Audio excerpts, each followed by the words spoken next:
All right, I'll give my usual 5-second preamble, but welcome to the Tuesday community call. It's not April, it's May. It's May 12th, and time flies, and 2020 is insane. But nevertheless, the future is approaching 1 day at a time, 1 hour at a time, 1 minute at a time, and in about 15 minutes, something that has been really long awaited is going to happen. And yeah, that's the shutdown of single collateral DAI. And so yeah, welcome to the call. The first half an hour, we're just going to be hanging out, sharing stories, doing a bit of a watch party. I don't know, I think Mariano might have coded up something interesting on stats, maybe not, who knows.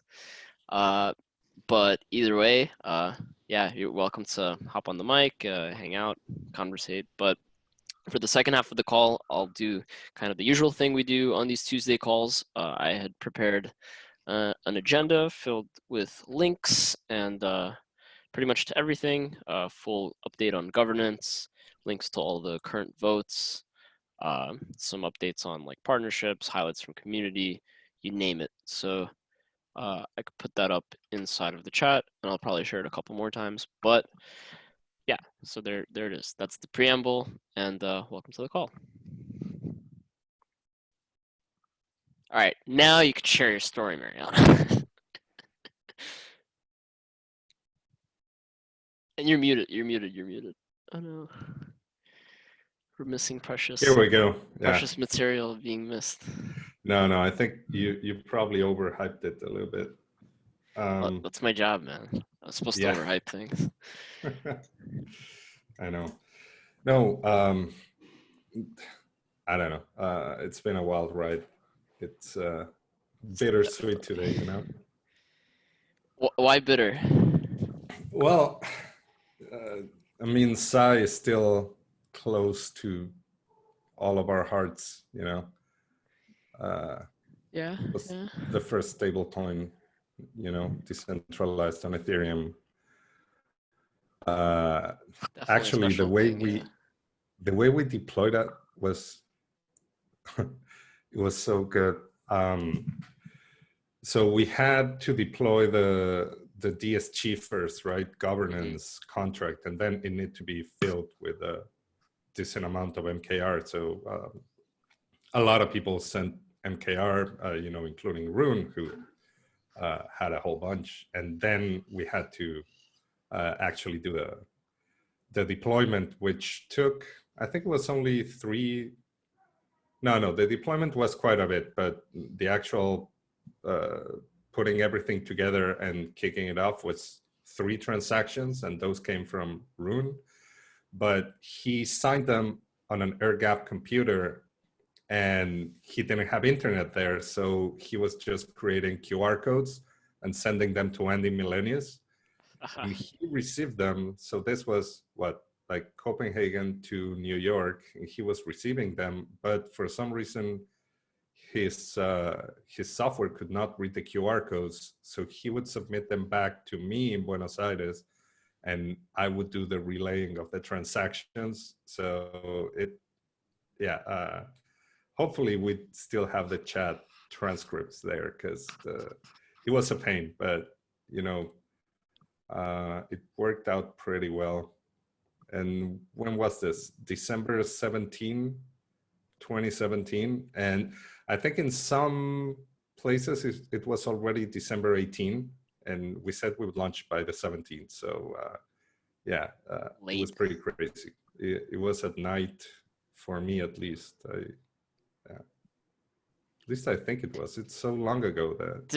Did the global settlement of like proto-Sci, like the pre-SCD version, happen before or after the launch of SCD?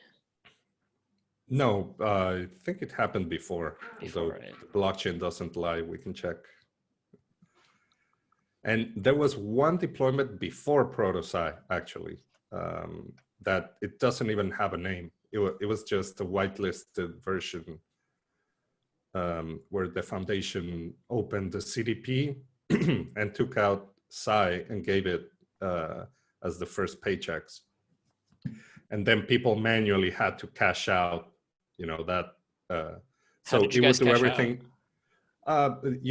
The same way people are going to cash out now using the cash function, although there was no UI, it was all done with the CLI. But all it did was it spun up a new instance, it created the CDP, printed a whole bunch of SCI, sent it to everybody, and then it shut down. And then we each had to do it. That was the actual first one on mainnet that worked. Nice. And then, I started the CDP dashboard. I downloaded this crappy admin dashboard. I did the 4 boxes at the top, the ones that had SKR or PETH and Psi and ETH and MKR. And then Gonza took it over and he built the whole thing.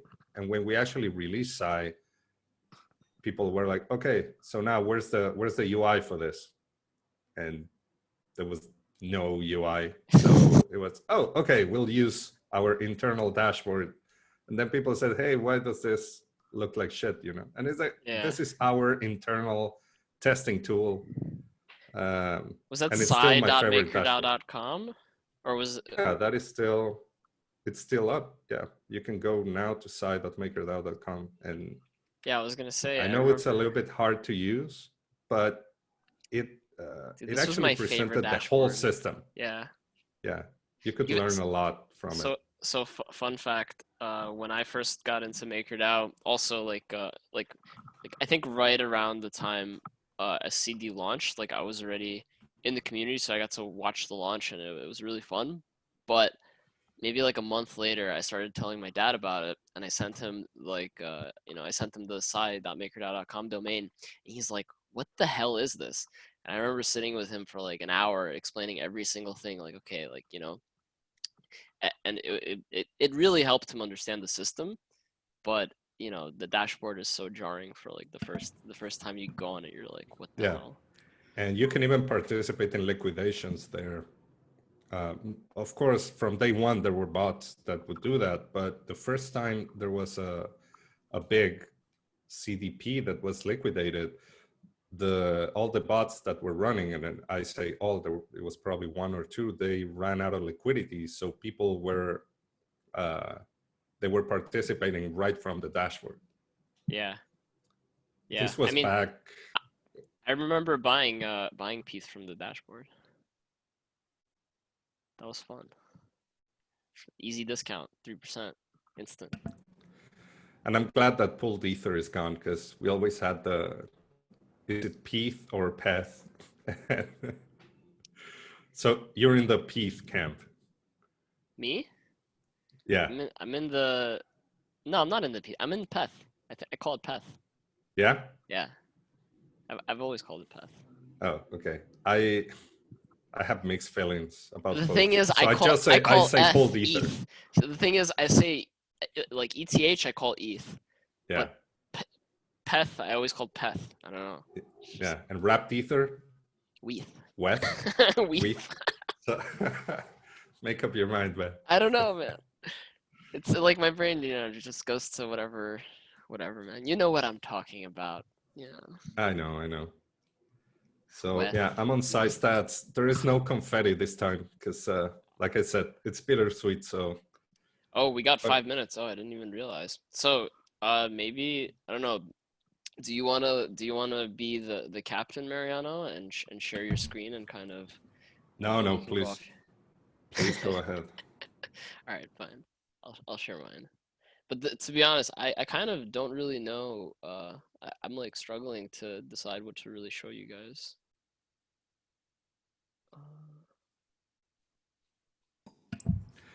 Have we published the Psi Slayer contract? Psycho Killer? Yeah. Yeah, well, is that what you call it? Psi Slayer, Psycho Killer. What are? Oh my! This is the first time I'm hearing of this. Psi Slayer is the one that that has the timer on it, right? That's the one that gets called today, and then we're gonna have to do some more work to just clear vestigial components of Psi out of the MCD system.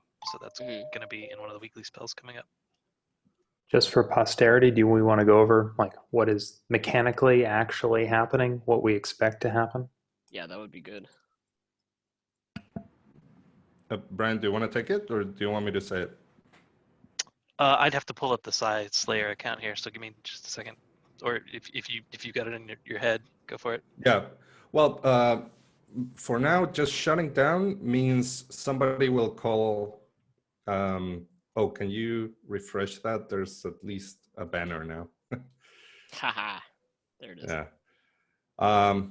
So like 3 weeks ago, it was voted that shutdown would happen today, right? So a new smart contract was created and given admin rights over the shutdown, but it cannot be called until, well, starting 4 minutes from now. So anybody can call it, and that'll initiate shutdown. So what it means is that no new CDPs can be created, or no new SAI can be minted.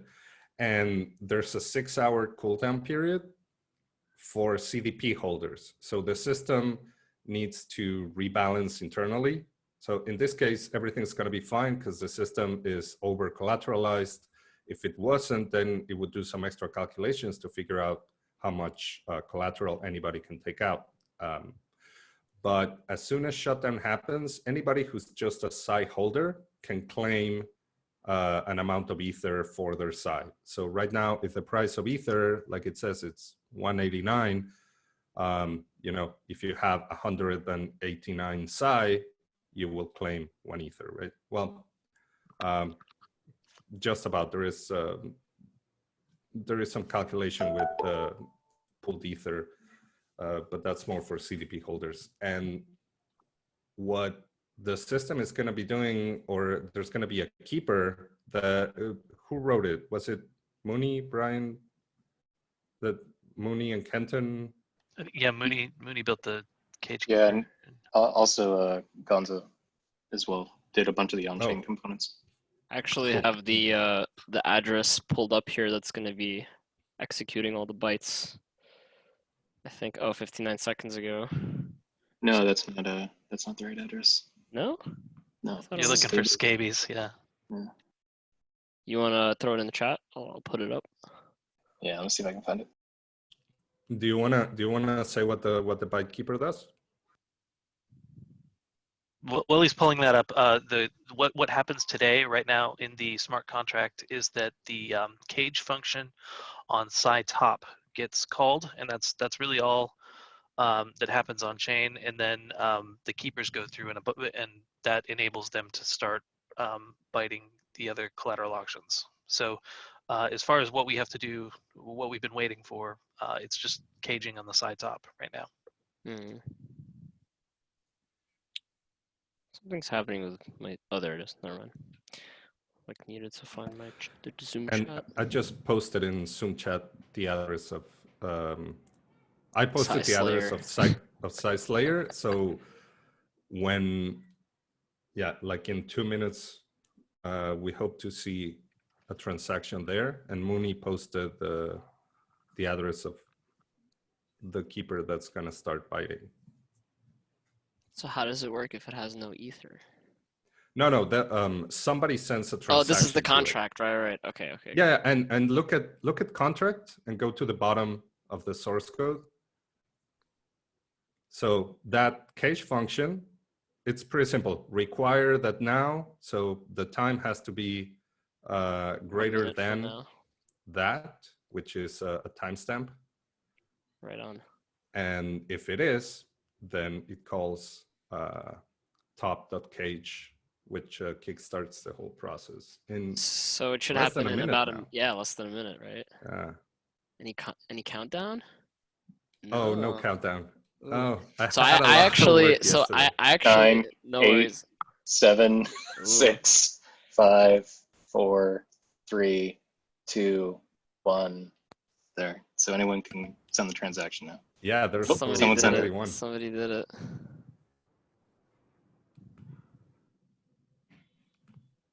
I'm actually 25 way. How much did they All say? right. Once this goes off, if the keeper works, we're going to basically fill the next 10 blocks with bytes. This is exciting. Oh man. So exciting. I don't know if this is as exciting as MCD launch, though. I can't lie. Well, while we're waiting, it kind of showed up in the chats, but 1,000 WBTC was just created, Right. which is about $8 million. And there's some suspicions. I have some suspicions that, like, there's a poll out there right now to drop the cap on the WBTC adapter, and I'm just wondering if somebody didn't try and rush that. Try to get in before it passes. Try and get in before we drop the cap. That would be interesting to see. Pull up F gas station. We might actually move the needle on F gas station for this.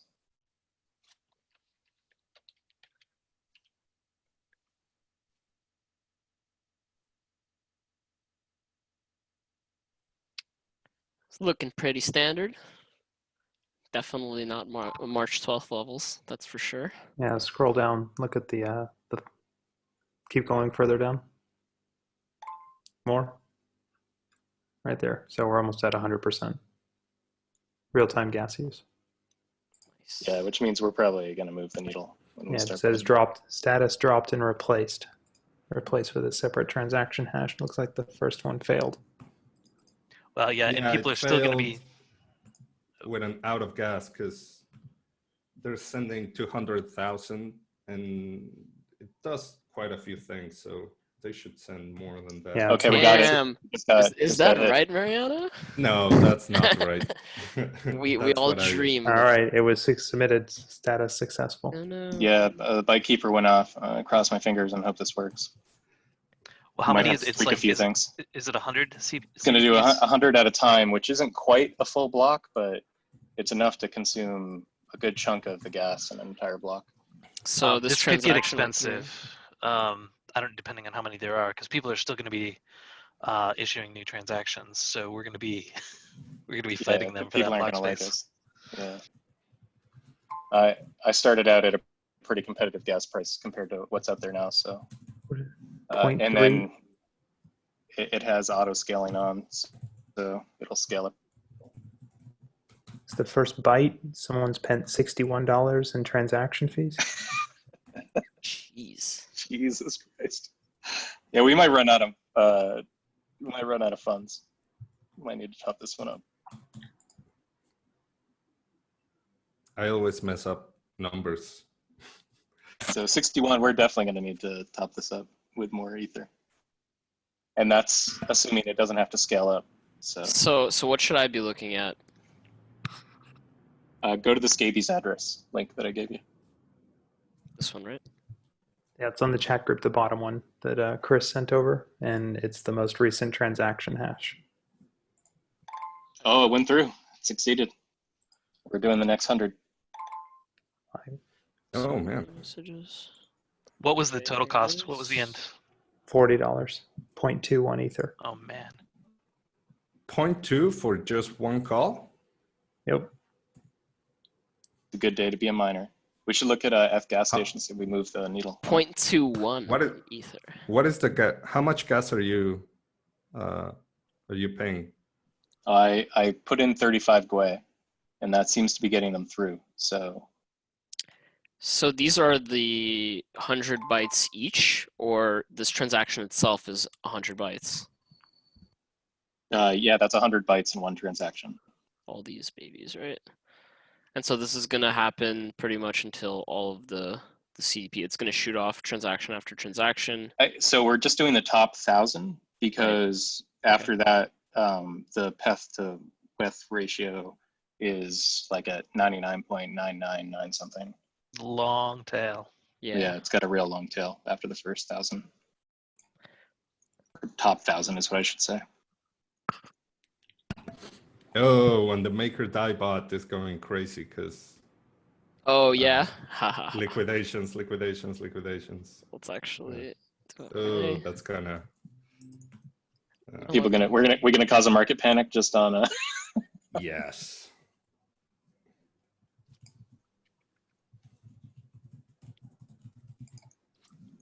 It would be hilarious if someone had a bot that was like watching MakerDAO bot on Twitter, and that bot was like trading based off of what it, or trying to trade based off of what it saw happening there. I mean, traditional finance does that, so it's not that far-fetched. Market sentiment. Definitely think something's wrong. It's pretty cool that there's a stability fee write-off inside of the MakerDAO bot. Single collateral DAI just shut down. Man, oh man. All right, so is the next transaction? So how, oh, there it is. Oh, we're already on the third one. So we're about to be 300. Wait, how much F does that address have left? 1.5. So the second set of 100 bytes also cost $40. 1.3. Wow. And then I this don't one, know if I have enough. this one just went through another $40. That's Someone send that Scabies address. $120 to byte 300 CDPs.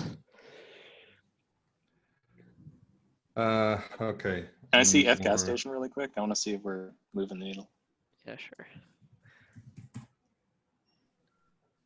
Well, I mean, yeah, you could go up and look at the gas price. You could lower it to 25. I mean, we have 6 hours to do this. Yeah, it looks about the same for now.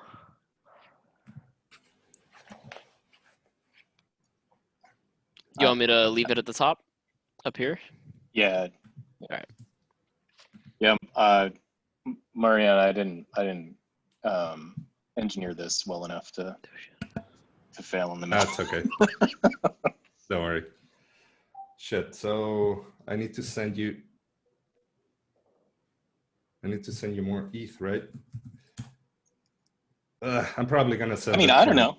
It might be able to get through them. What are we at now? We're on 4 or 5 transactions. 1.1. And there's only going to be 10 of 1, 2, these. 3, 4. Yeah, here's the fourth one. Fourth one also cost 0.2 ETH. Yeah, you're gonna run out. Yeah, we're gonna run out. Okay. Can you send me your address? Yeah, can you paste that address right there into the side chat? My side chat keeps disappearing. And it's like being super slow, sorry. Hello. Oh, there it is.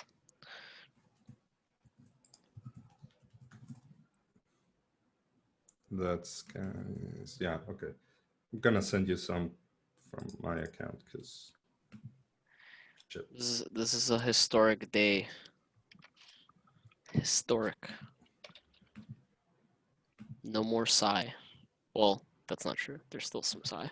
I will forever have 100 Psi in my Bitcoin Suisse banknote, Psi note.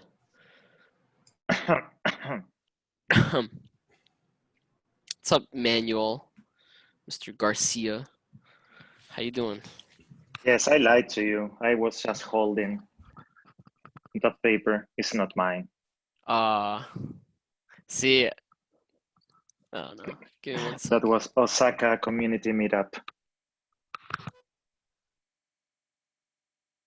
Yeah, I got mines in Japan at DevCon. I think I was no, I think Lanka gave me it. Somebody gave me it. I can't remember who.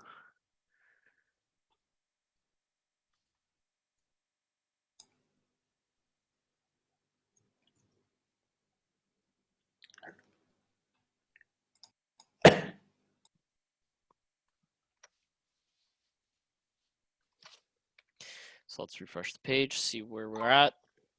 0.8, 0.88. I'm sending 2 Ether to it, so hopefully. Right. That'll come through probably.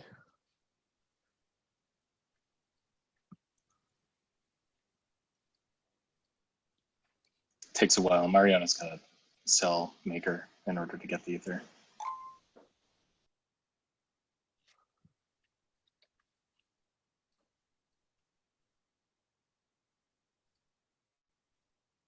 What are you guys looking at right now? Okay, so this is the address that is firing off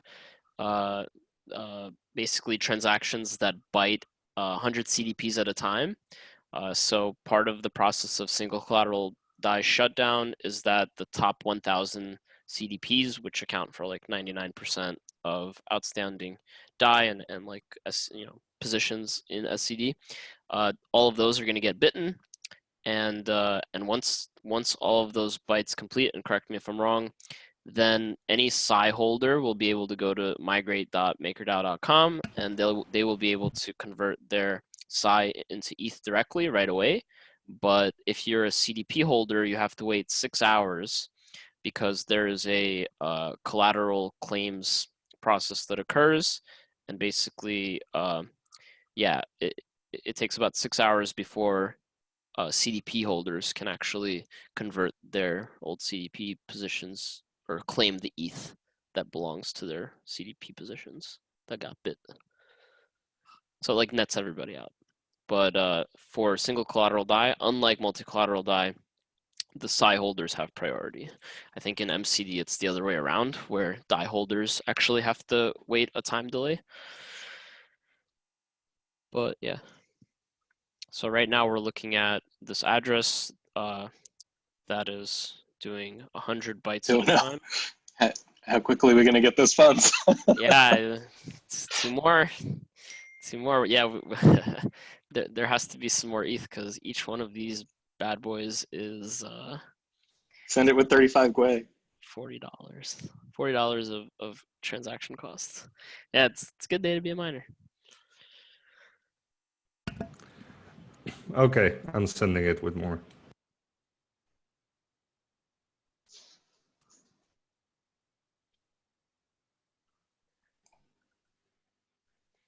And feel free to request if you guys want me to like show ETH gas station or anything. I'm happy to like switch through, look through tabs and stuff.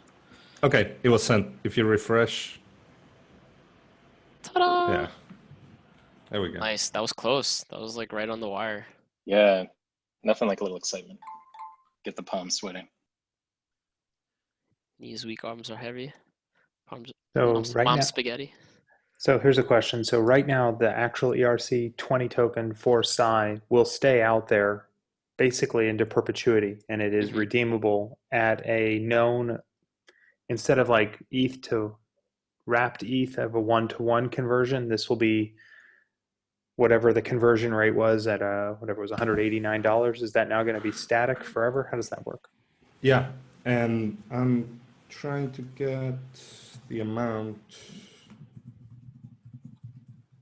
This is the 9th one. This is the one right before the last.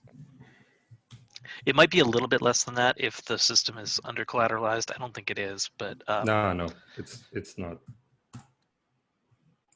What happened to my CD? So I had opened a test CDP right before shutdown.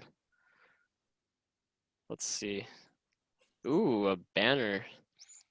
Go product team. Okay. From now on, it'll only be possible. Yeah, here it is. All these buttons are grayed out. I can't do anything. As you could see, I opened my CDP today. Deposited 0.1 ETH, aka 0.095 PETH, and then generated 10 Psi for a total of 12 Psi in my wallet. So, wonder. So the Psi conversion into ETH, that's only available after these bytes happen, or how does it work? What was the question, David? Are you trying to redeem Psi or? Yeah. So if I was to redeem Psi, would it work now? I think there's probably. So if you had Psi and you were to click on that banner, yep, there you go. Yeah, I'm in here. Redeem Psi for collateral. Ooh. You should wait though. Yeah, I will. Do your CDP. What do you mean? Oh, I have to unlock Psi.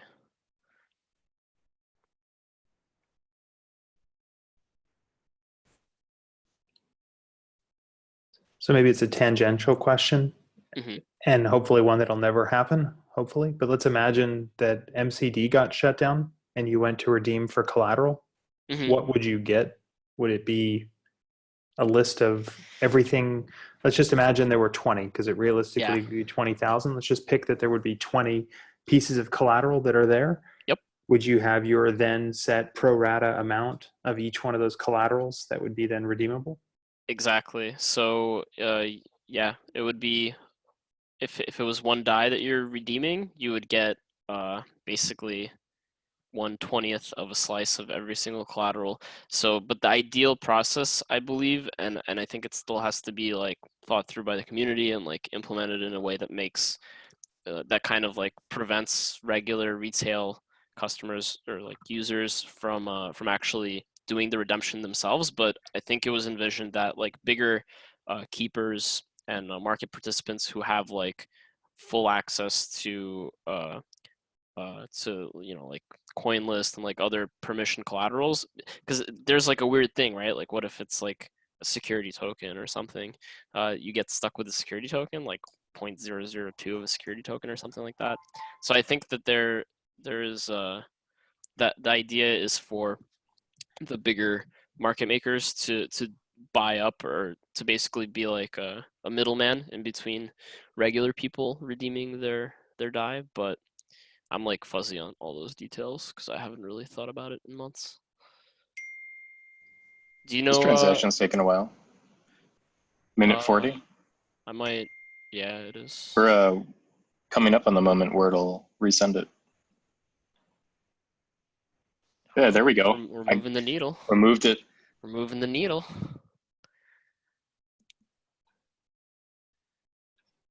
Yeah, just resent the transaction with 45 Gwei. Sorry, Mariana.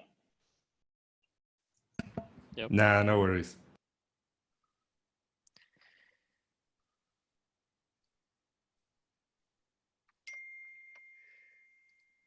And for those listening in, if you ever do get nostalgic and want some Psi in your wallet, you can always use the mock function to generate more with ETH. Shh.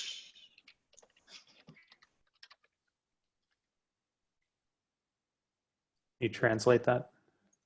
Yeah, please. So there's a cache function that you'll be able to use to take your Psi and extract the ETH from the system. It actually comes out as WETH, but we made a proxy contract that'll convert that to ETH for you. So at that rate, whatever that exchange rate ends up coming out to be in the next 6 hours, you'll actually be able to send ETH back into the system and have it mint Psi at that same rate. So theoretically, you could increase the supply of Psi after this if you wanted to, but you'd be spending ETH to do it, and then someone else would be able to call the cache function and extract that. Come on, miners. That's interesting. But in a generalized perspective right now, like as of whatever 20 minutes ago, Psi would still considered, let's just argument, a proxy, a synthetic US dollar with whatever issue close enough to a dollar to just say it is. But as of 20 minutes ago, I guess it's somewhat converted now from being a proxy of a currency to just being a proxy of the commodity of ETH. Fair? Yeah, as far as I understand, we're kind of in a gray area right now where the final value is being determined through that wait period. Wait. Yeah. Damn, we just went up to 55 Gwei. Jeez.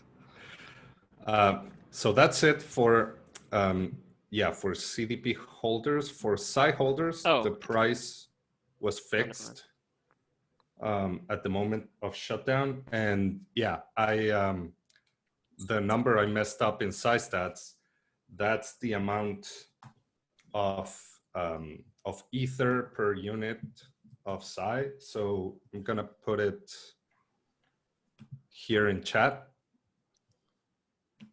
So it's finished. For every just wrapped Ether with a scaling factor now. Yeah, for every Psi, you're gonna be able to recover that amount. So 0.00528555.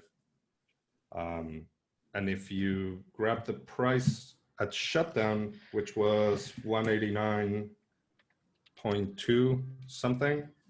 So if you go 189.2 times 0.55, all of that gives you 1.0. Yeah. I'm not gonna bother with Psi stats. Well, maybe I'll put that in. So while also not really the fun topic to bring up, does anybody have the numbers of how much stability fees have been in effect written off, not recovered, lost perpetually now? I don't Billions. Cajillions. I mean, you could pretty much look at that DAI bot, right? The Twitter bot.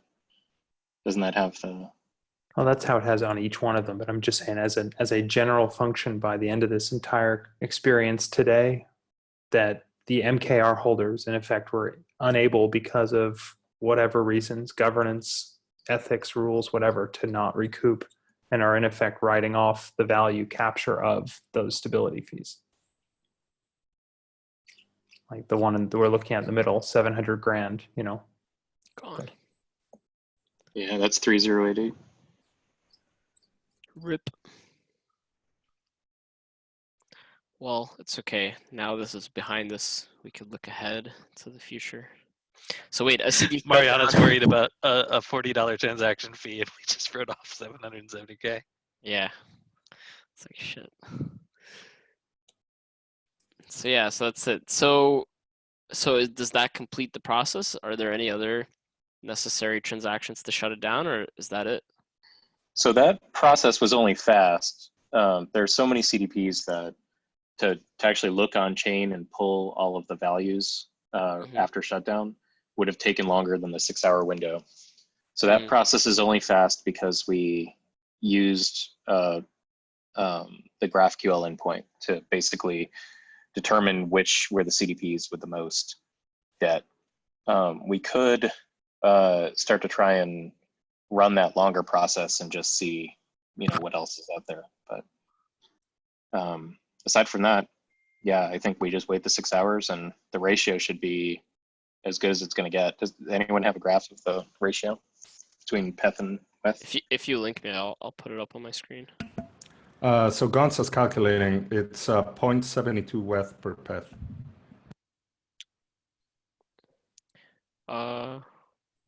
Would it show up on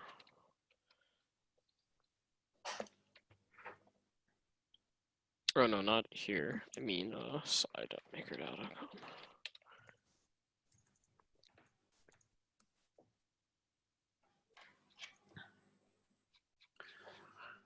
So Chris, just a follow-up question to what you were saying a moment ago. We did the top, however many you said, was it the top 1,000 CDPs? Clearly there are more. So what happens to the rest of them, and when do those actually get liquidated? I know that, as you mentioned, there's a very, very long tail.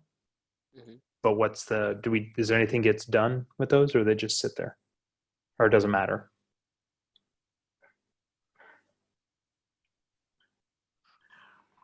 If anyone else wants to take that, I'm looking at something else right now.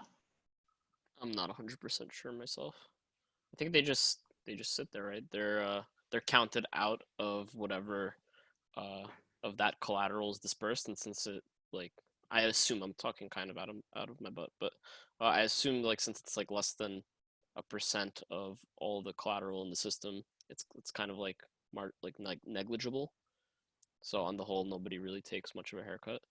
So I think they just sit there, right? Well, I guess the way I understood it was that we're liquidating the ones with the most amount of collateral, the lion's share of them, 1,000, and the ones that are left over, the underlying contract. I don't know what happens to the rest. Like, I would assume that we'd kick off the next 1,000 tomorrow, or let's actually close them out rather than to have them just open sitting. It's going to cost more to bite them than they'll yield. I mean, well, that's a better question. Was that the threshold of where it got to the number 1,999? That 1,000? Yeah, actually, the threshold was 500, but we decided to do the 1,000, just to get the next batch of 500. So the smallest one.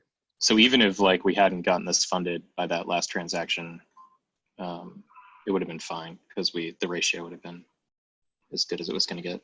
The funny thing is, the last transaction cost the most and liquidated the cheapest of all those 10. sets of 100 bytes. But yeah, so it looks like 0.0254 is like the smallest amount of peth that was bitten from the very last CDP of that 1,000.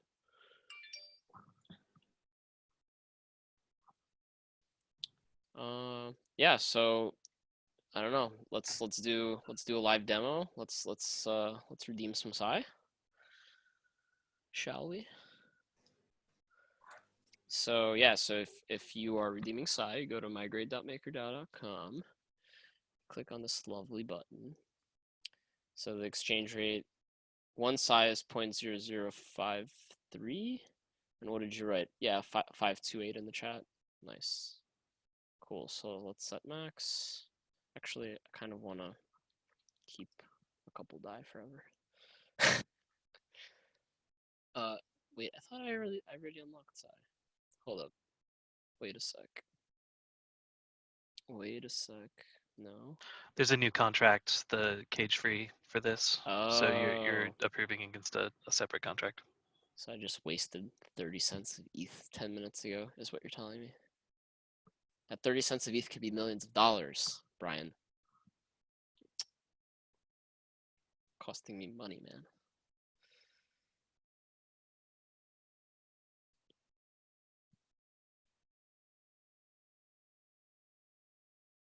Okay, so that's approved. All right, let's do it. Let's redeem some Psi.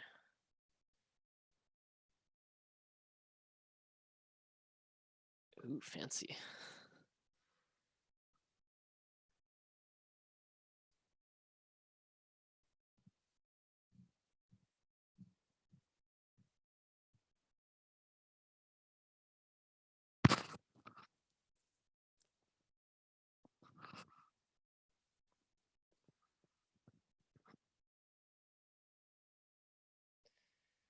Man, what a monumental thing.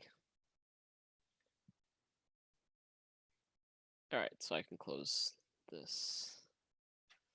Actually, I'll keep it open just for fun. Would you mind posting that transaction in the chat, David? I understand if you don't, but the one you just did for the conversion. Oh. I just want to follow it down. But or PMA. I'm gonna DM it to you just because I mean I'm pretty public with this address because it's just davidutro.eth, so I have like, you know, it's kind of separate from everything, but I do have some stuff going on in there that I'm pretty happy to share publicly. Here, I'm gonna DM it to you. Actually, you know what we could do? I could just go to right here, and what am I doing? Oh geez, so many things are happening on my screen. We could check it out together. So if you guys don't know about this, ethtx.info is a tool that was built out, I think, by our very own Bartek. And it's a really cool ETH transaction tracer. I'm gonna DM it to you anyway, though. Brian. Actually, I know the contract address, so I can just pull it off of there. I got you. Cool. Well, I'm gonna look at this because it looks like I received some ETH.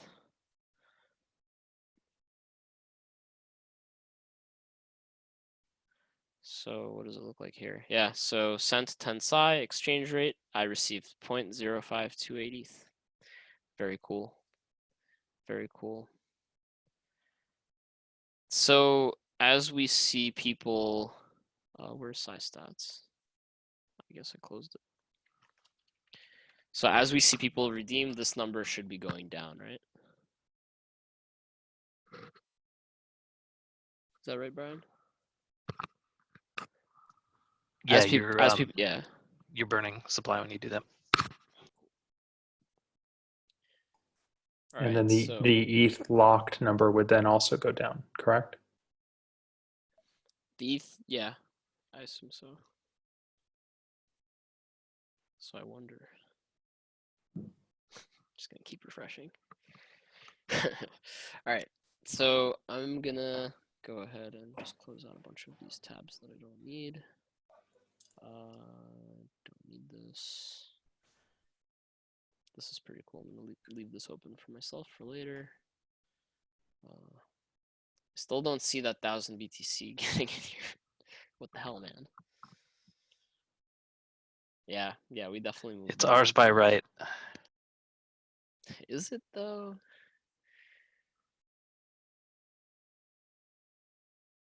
Yeah, alright, closing this.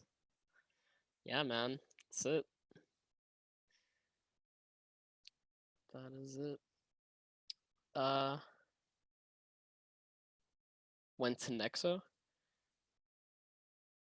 Apparently, that's what everyone was saying. Oh, those 1,000 WBTC. Wait, Yeah. they're supplying them on Nexo, or they're getting a loan against them on Nexo? Not sure. Not sure. Yeah. Yeah, actually, token sets shut down a couple of their robo sets that were primarily WBTC just because they couldn't source enough liquidity for the rebalances. Oh wow. So First world problems, man. All right.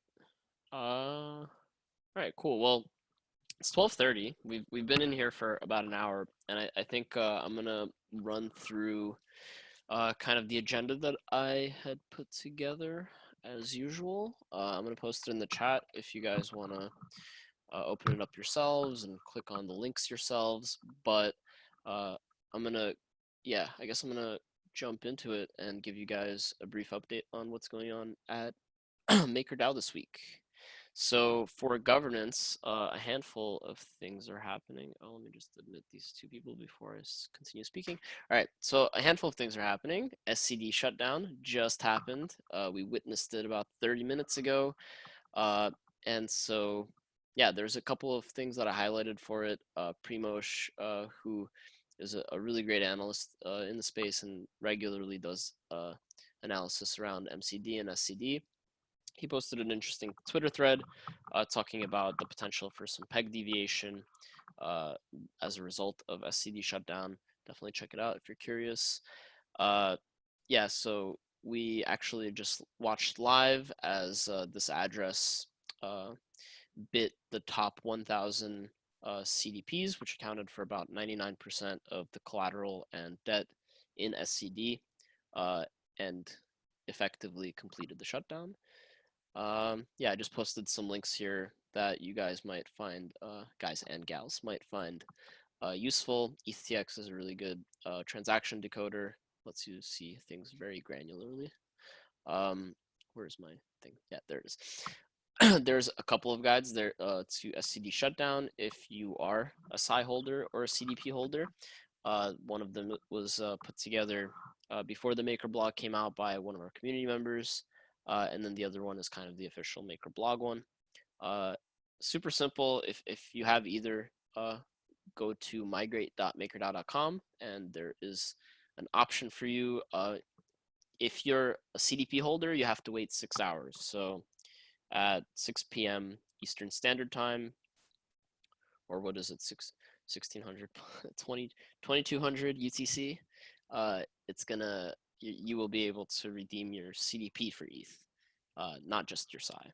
But your SCI, you could pretty much do right away, right now, without a hitch. We just did it on the call about 5 minutes ago or 10 minutes ago, and it works. I believe the shutdown price is $189.2 per ETH. So every SCI is redeemable at 1.00528 ETH per SCI. So that's that for SCD shutdown. There's currently a bit of a disagreement about whether to increase the USDC stability fee given the state of the peg. A executive vote came out on Friday with the only change being the raise in the USDC stability fee from 0 to 1. The main reason why there is disagreement is because you know, we have been trading, well, not we, DAI had been trading above the peg for the last, you know, 2 months basically, ever since March 12th.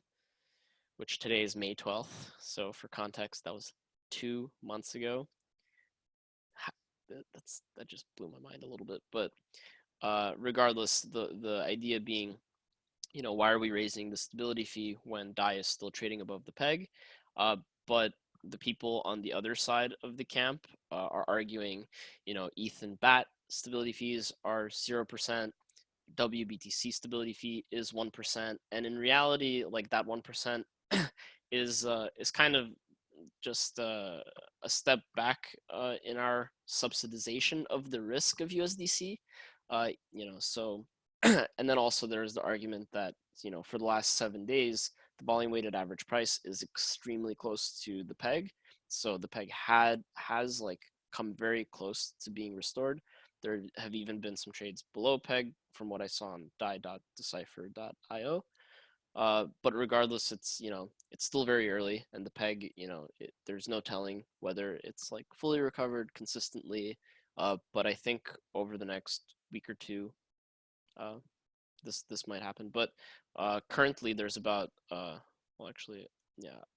currently for this executive vote that's happening, there's about 30,000 MKR and about 60,000 MKR guarding the previous proposal. So let me actually verify that for you guys right now,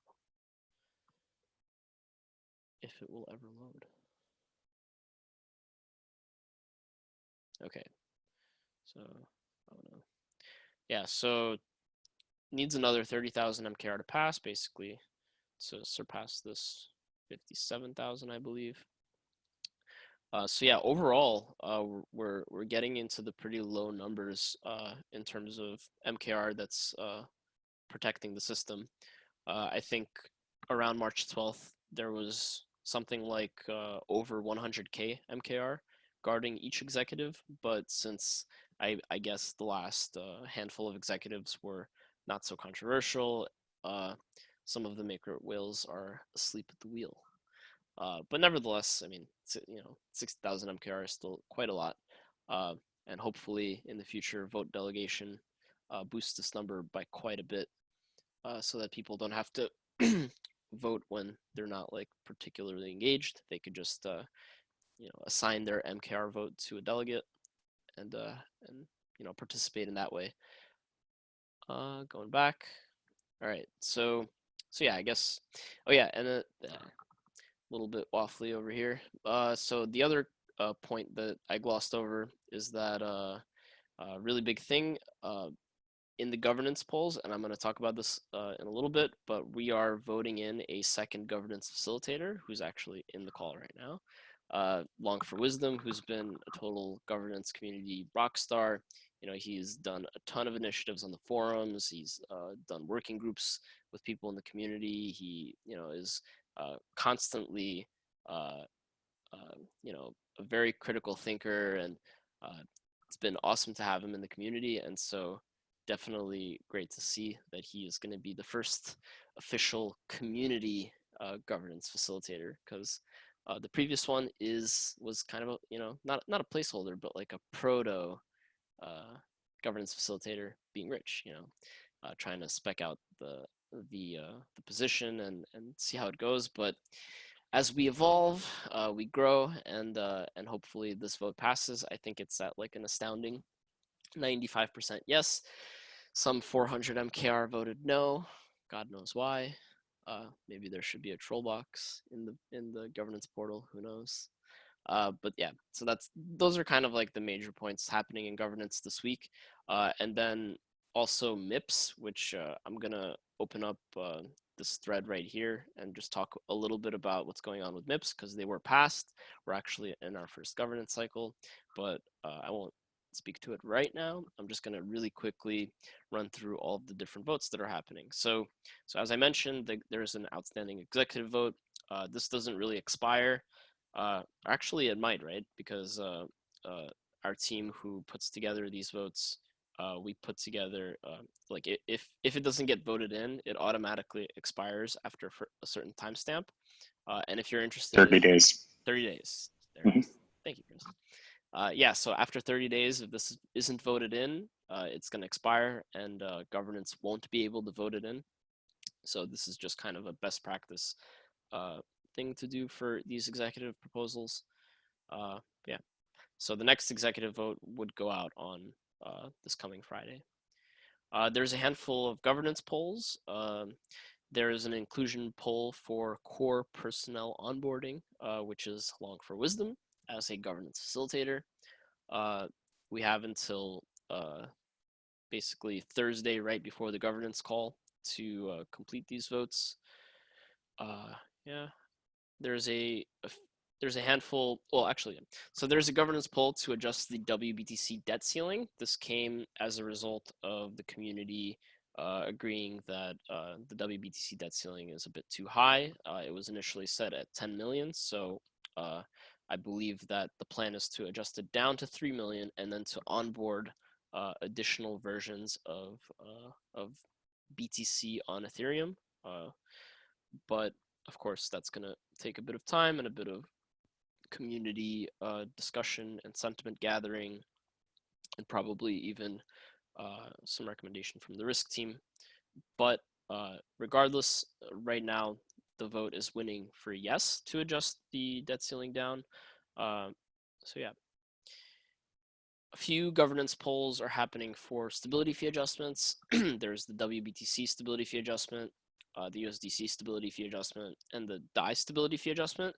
The DAI stability fee adjustment is just a bundle of both the ETH-A and BAT-A stability fees, because they, we kind of agreed at the beginning of MCD as a the governance community agreed to kind of keep them with parallel configurations, because they essentially, like, yeah.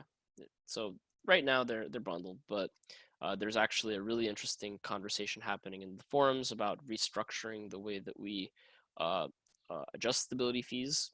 And basically, as we're voting for one fee, the proposal would have it that we would vote on a base fee that applies to all different vault types, and then a specific vault fee that kind of represents the risk premium plus all the other stuff that would be baked into the fee for each individual vault: BAT, ETH, USDC, WBTC, and beyond. And then that the DSR spread would be the delta between the base rate and whatever the DSR is. So really interesting proposal. There's a lot of nuance there, so definitely read through it. I think that there's also a signal gathering thread around this restructuring. So that's going to be open for the next 2 days. So if you have time in the next couple of days, read through those threads. I linked them right here, and you could voice your opinion as a community member. Yeah, so, and then the last governance poll is the DSR spread, which happens bi-weekly. This is not a weekly poll, it's actually a bi-weekly poll. And currently the rate is 0, and I think the winning option is still 0 because of the state of the peg. All right, moving forward, there's no summary of last week's Thursday risk and governance call due to a Zoom bombing incident. If the summary comes out at all, it's going to be super late. We still haven't uploaded that video, and I'm not sure if we will. But yeah, so super unfortunate. Moving forward, governance at a glance, really solid thread. If you are in the community and you want just to get a quick glance at all of the active discussions, things that are most relevant this week in Maker Governance, check out Governance at a Glance. I know Long for Wisdom is pretty diligent at updating it, and sometimes, yeah, no, yeah. All right, and at the top, it usually has a date that says the last time it was updated. So if you're ever curious if it's like outdated or anything, you could always check that.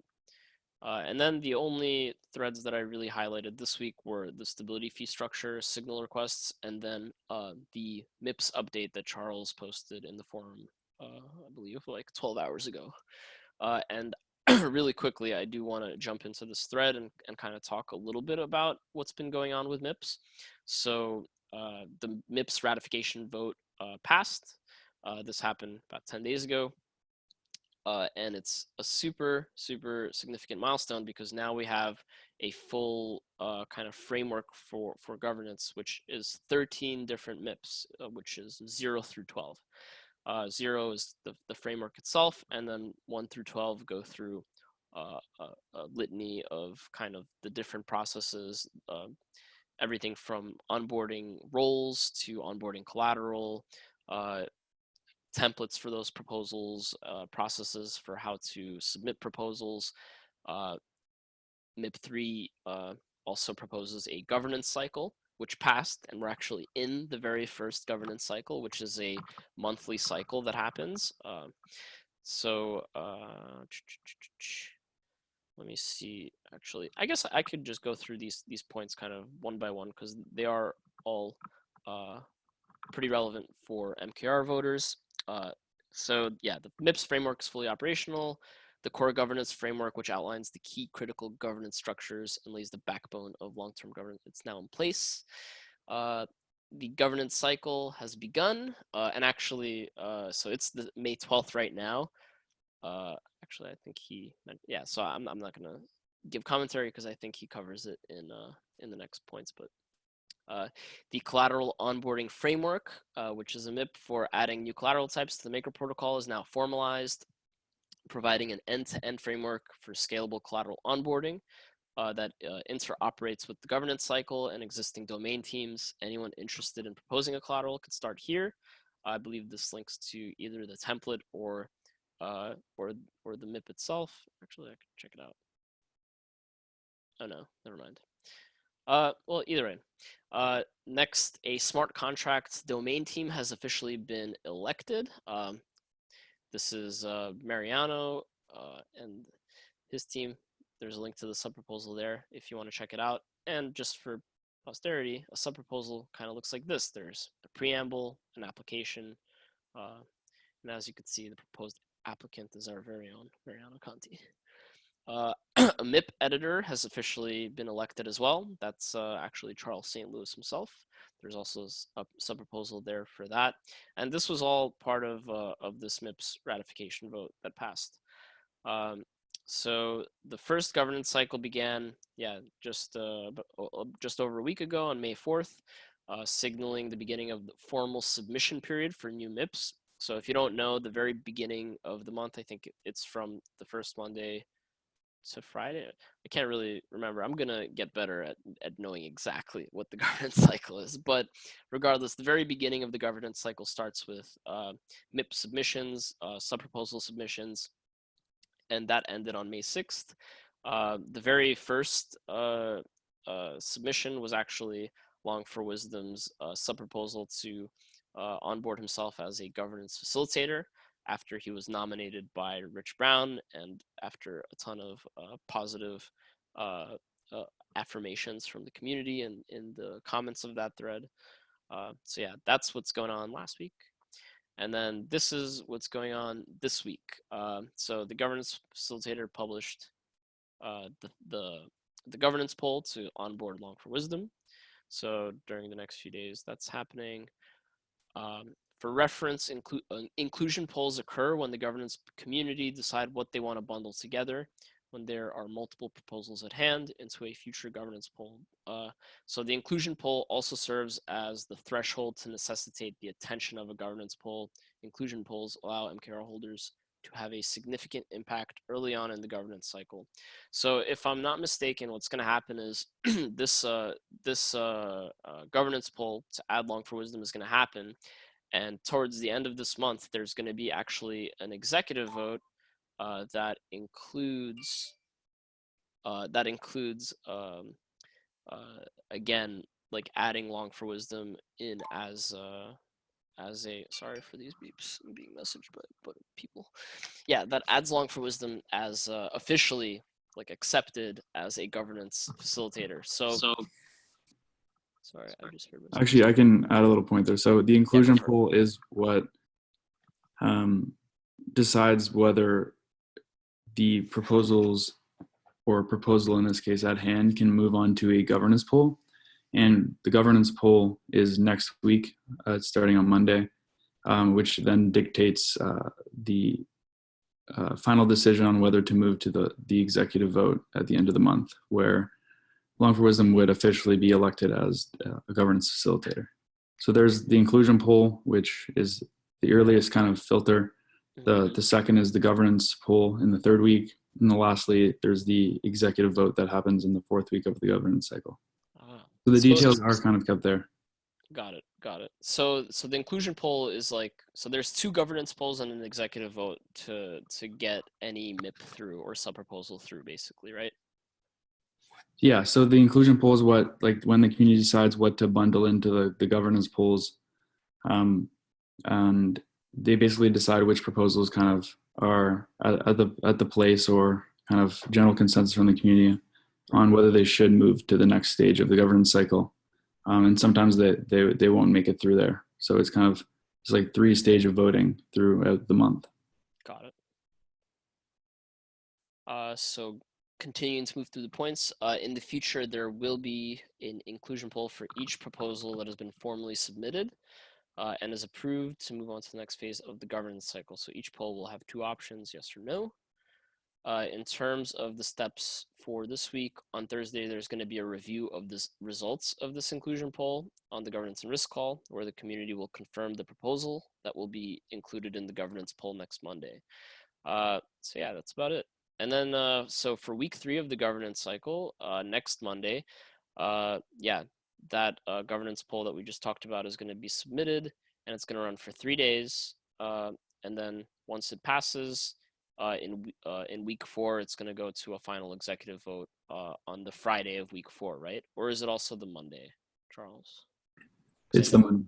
It's the Monday. Okay, so things have changed, right? Because before we used to do the executive vote pretty much every Friday, but as a result of the passing of MIP 3, now we're going to be doing the MIP. And so this Monday, the 4th Monday of the week executive vote is specifically for MIPS, right? It's not going to include like monetary policy things or anything like that. Yeah, so as part of the transition from kind of the current way governance is operating and then the one defined in the governance cycle, there's like this transition period between the weekly cycle and the monthly cycle. So this month it's a little kind of, I mean, it's transitioning. Right. In the future, we'll be using the governance cycle, and the executive votes would be held on the Monday, which would include other like monetary policy things, I believe. Yeah, so things would be bundled. Yeah. Got it. Okay, cool. So then on Thursday of week 3, so next week, the governance facilitator will perform a governance poll review as part of the governance meeting. Yeah, so we covered that. Yeah, so basically review next week and then review on week 4. Mixing that up. Yeah. I'll provide another update next week with like what's happening in week 3 and what's next in terms of the last week of the month. Right. So. I think it would be cool for somebody to spin up like a visual, like a actual like calendar. I'm like yeah, like a diagram. Like, yeah, I can do that. I'm like so like dyslexic with like dates week 4, week 3. It's so bad. It's yeah, like one of my personal weaknesses. So sorry, guys. Yeah. So then other news, collateral onboarding updates. Yeah, there are 11 different, and I mentioned this actually last week. There's 11 different collateral onboarding applications that have been proposed on the forums. It's actually 12 now. 12 now? Yeah, we going NC as well. Beautiful, beautiful, beautiful, beautiful. And so there's actually a MIPS collateral onboarding community call organized by the community last Wednesday, May 6th. And if I'm not mistaken, it's actually posted on the MakerDAO YouTube page, so you could rewatch it if you missed it. But in short, the community members on the call reviewed TBTC and Link applications. Vishesh and Cyrus also raised a few interesting points regarding liquidations and how they add to the surplus. Yeah, and the next point, during the transition period from the current collateral onboarding practices to the MIPS process, the plan is to continue to use the weekly cycle format for collateral onboarding this month, but we aim to align it with the current governance cycle as we transition to the full MIPS process. Yeah, so next month we're going to be a lot more, we're going to be basically synced with how things should be. Yeah, so next month, we're going to wait for the community greenlight poll to give direction about what to do next regarding these collateral onboarding applications. And the greenlight poll occurs on the 4th Monday of the month to the 4th Friday of the month. And you could read more about these in the MIPS themselves. So is this a link to the GitHub? Yeah, so if you would like to explore these MIPS, I'm excited to actually have a site that has the MIPS. I think Andy had started, had mocked one up, but if you are interested in reading the MIPS of the past, you guys can check them out here. So MIP3 is, is the governance cycle, and it kind of outlines everything. Yeah, there's even a diagram here, so it's a lot more visual. This is the stuff that helps me, but of course you could also read through it. All right, so yeah, let me wrap this up because we're coming up to the top of the hour. Yeah, so that's about it for governance. There's probably stuff I missed, so feel free to put in the comments if I missed anything. But moving forward, a couple of partnerships this week that I saw. We're doing a $1,000 die prize and limited edition die hard car for this game called Battle Racers. So that's pretty exciting if you're into racing games. And I think it's actually in Decentraland, if I'm not mistaken. So it has something to do with Decentraland, but check it out. Blockchainartexchange.com now accepts DAI as payment. I believe they sell NFTs and like different cool stuff. So yeah, now you could buy and sell, I believe, with DAI. Then from the foundation, we did put out one blog post that was not like just a notice about a vote, but we put out a bit about how DAI helps meet the needs of the unbanked in America and beyond, and it kind of outlines some of the basic use cases of DAI. Pretty sweet to send to your friends if they're new to the space or curious about what even is the purpose of this crypto dollar DAI. So yeah, check it out. This is one of my favorite parts, but some highlights from the community. We actually have a community member, Ryan, who's helping us refine the community development portal. And if you don't know about the community development portal, it is at community-development, right? At communitydevelopment.makerdao.com, and it has just kind of links to a handful of initiatives that we at the foundation, along with a bunch of core contributors from the community, have been working on, including meetup grants, FAQs, governance, meeting summaries, etc., etc. So check it out if you're interested in contributing to the MakerDAO community. You could definitely find opportunities there. There's contributing guides. There's instructions on how to basically jump in and potentially get compensated in DAI for some of the work that you decide to do.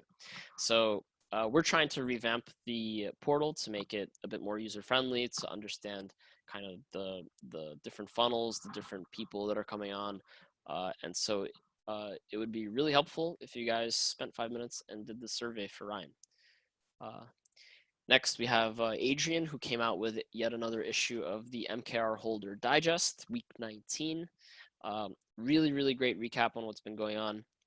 So if you don't catch these calls, you could definitely look out on Reddit, Medium. I think he posted it in a handful of places, but it's a really great recap. A couple of developer creations. MakeMKR.FYI now supports WBTC, so that's pretty exciting. DeFi Saver added the like an information thing for the next OSM price to its dashboard. So for a while, the only place you could really clearly see the next OSM price was DAI stats. but now DeFi Saver also has it. So that's exciting to see them do that. So if you're a vault holder and ETH price is crashing, you basically have an hour to top up your collateral or pay back some DAI, and you could see if it's if the next OSM price is going to breach your liquidation price. There's a handful of articles that came out this week that I thought were pretty noteworthy. The CoinDesk 50, they named MakerDAO as the Godzilla of DeFi. It's pretty exciting. Then there was also this community-made guide on how to run a keeper bot for MKR, DAI, and ETH auctions, which I read through briefly, and it looked super comprehensive, so definitely check it out. And then there was this thread, there was this article by Hasu, I believe, and it talked a bit about how the future of money could be discretionary, and he gets into kind of this idea of the governance of money, central banking, et cetera, and it relates it directly to MakerDAO. So check it out, really interesting thought piece. A couple of notable threads. MakerDAO voting has gotten complicated, so this is, I assume for every one of these threads, there's probably 15 other MKR holders that are thinking the same thing. And yeah, there's a ton of governance polls, there's MIPS, there's a lot to catch up on, and hopefully vote delegation will make it a lot easier for just casual small MKR holders to contribute to the security of the system and to actually contribute to the management of the system. But yeah, this is a sentiment that is well received. Like MakerDAO is complicated, and it's going to become even more complicated. But that's why it's important to, if you are insightful and feel that you can contribute to the management of the protocol, participate in the forums, talk with the community, submit proposals. It's totally more than welcome. But yeah, definitely wanted to just highlight this because it is something that the community is feeling. There was also this op-ed thought piece on what is MakerDAO. Thought it was a pretty nice, succinct thread. So for podcasts this week, I only saw one, POV Crypto, episode 135. It talked about the WBTC and MakerDAO, a bit about the controversy behind that, personal tokens, how they're ridiculous, and then the BTC halvening, which happened yesterday.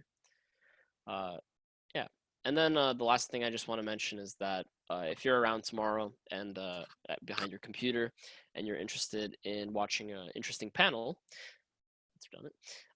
there's one that's happening at, what is that, 9 a.m. to 9:45 a.m. Eastern Standard Time. So that's like, if you pretend tomorrow is today, that would have been about like 3 or 4 hours ago. So yeah, 9 a.m. Eastern Standard Time, bridging real world assets to DeFi, and it's gonna have a bunch of really interesting people on it. So check it out. And I linked here to the Eventbrite, and you guys can access it pretty easily. So yeah, I'm gonna go ahead and stop sharing. For those of you that came and watched SCD Shutdown, I hope you guys had as much fun as I did. It's definitely the end of an era. And so, yeah, besides that, I hope the updates were useful, and see you next week.